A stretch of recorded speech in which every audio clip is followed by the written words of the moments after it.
Hey guys, if you're looking for a simple, fun game to waste some time with, X-Morph Defense might be exactly what you're looking for. Right now, it's super cheap on Good Old Games, and for the amount of content that you get, it's a complete bargain. This game kind of reminds me of old arcade games or even those old Flash games that would instantly get you hooked. It feels that same exact desire to play something that is action-packed, engaging and rewarding at the same time. X-Morph Defense, which isn't a name that I'm too crazy about, is both a tower defense game and a shoot 'em up. If you're not familiar with that term, it means basically you shoot things with your spaceship. I previously mentioned this game in my preview video on the Rift Breaker, and in order to get some relevant footage, I had to fire this up and play it for a couple of minutes, which had the unintended consequence of getting drawn into a second playthrough of this game. It's that addictive.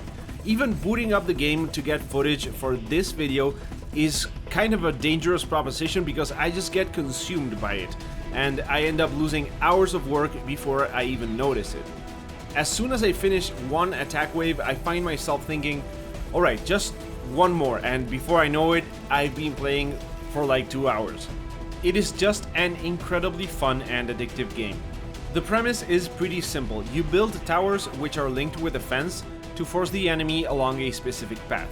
As you'd expect with any of these tower defense games, there are several different types of towers which are tailored for several different types of enemies. Once you've done building, you trigger the attack phase where you need to use your ship to shoot at the incoming waves of enemy units.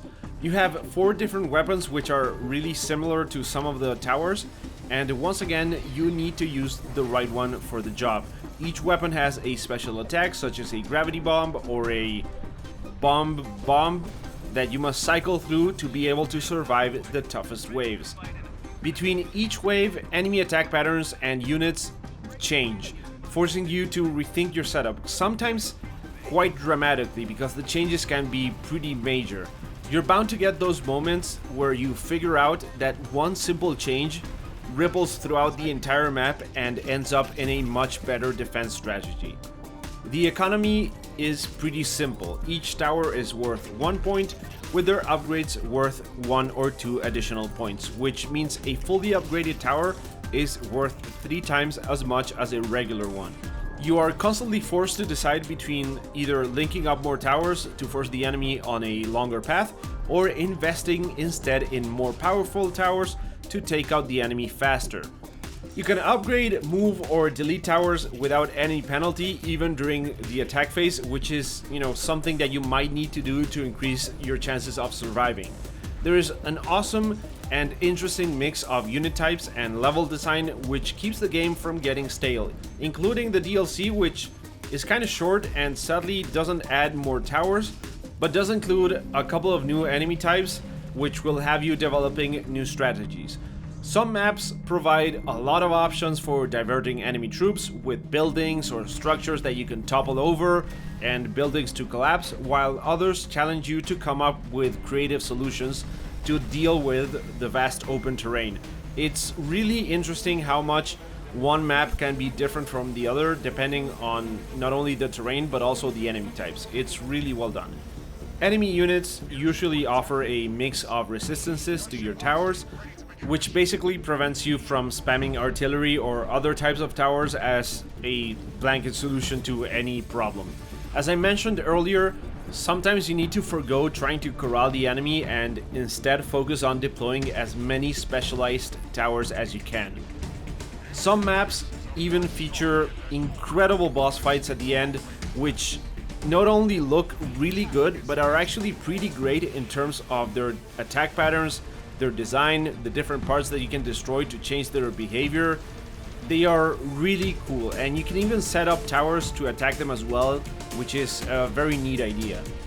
Throughout the campaign, you slowly make your way through a tech tree through which you unlock better weapons, better towers, and some passive bonuses, so there's a satisfying amount of progression going on, especially during your first playthrough.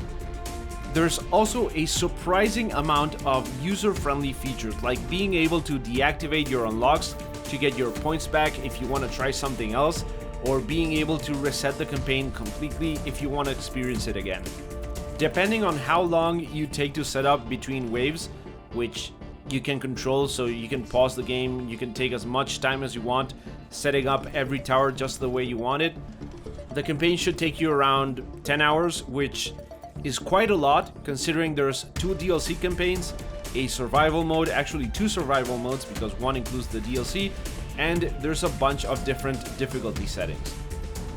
There is just a lot of stuff in this game, and most of it is really good. I just finished listing like pretty much everything, and I didn't even mention that there's a co-op mode, so if you want to play with friends, you can do that. Unfortunately, I haven't tried it yet because all of my friends suck.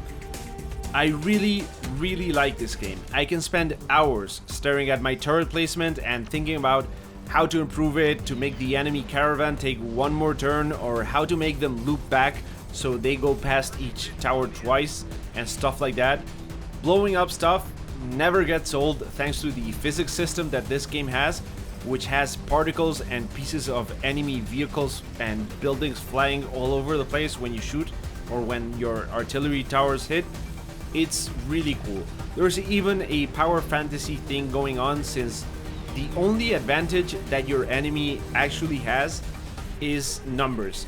Your turrets are really powerful and your ship is faster and way more capable than anything that you'll be facing, so you always have the feeling that you're just obliterating everything. This doesn't mean that the game is easy by any means though. It can actually get pretty hard if you try and play at the hardest difficulty, and it's meant to be replayed. It scores you when you end a round based on your difficulty and how you performed. So although you can easily get 15 to 20 hours out of this game without ever replaying a level, replaying is encouraged. Well, okay, that's gonna be all for now. If you haven't figured it out already, I highly recommend this game. It is truly one of those hidden gems that should be on your list, especially if you have a Switch and you want a fun little game to play and have on the go. If you're not willing to pay full price for this, don't worry, since it is often on sale and it really becomes a no-brainer. Definitely give it a try. Okay guys, let me know down in the comments if there are any other hidden gems out there that you would recommend. If you like this video, give it a like, and if you check out the other videos on the channel, please consider subscribing if you enjoy them as well. Alright, thanks for watching, and I hope I will catch you in the next one.